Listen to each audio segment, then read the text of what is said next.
aku itu fokus kepada pencapaian Hmm. dan jarang banget memvalidasi emosi yang saat itu aku alami saat mencapai itu, karena orang tuaku juga tidak memvalidasinya, mungkin nggak ngerti juga ya zaman dulu itu seperti apa. Nah, kenapa sih penting kalau kita harus paham inner child kita apa?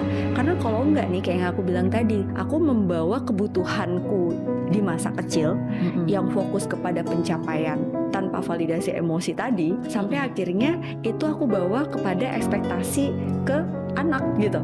Oke, kebawa, dan ini sebenarnya secara tidak sadar ya, Yes. kita punya needs yang emang karena keadaan dan lingkungan kita saat itu mungkin tidak terpenuhi, kita berikan ekspektasi itu ke anak, Iya, seperti itu ya. betul banget.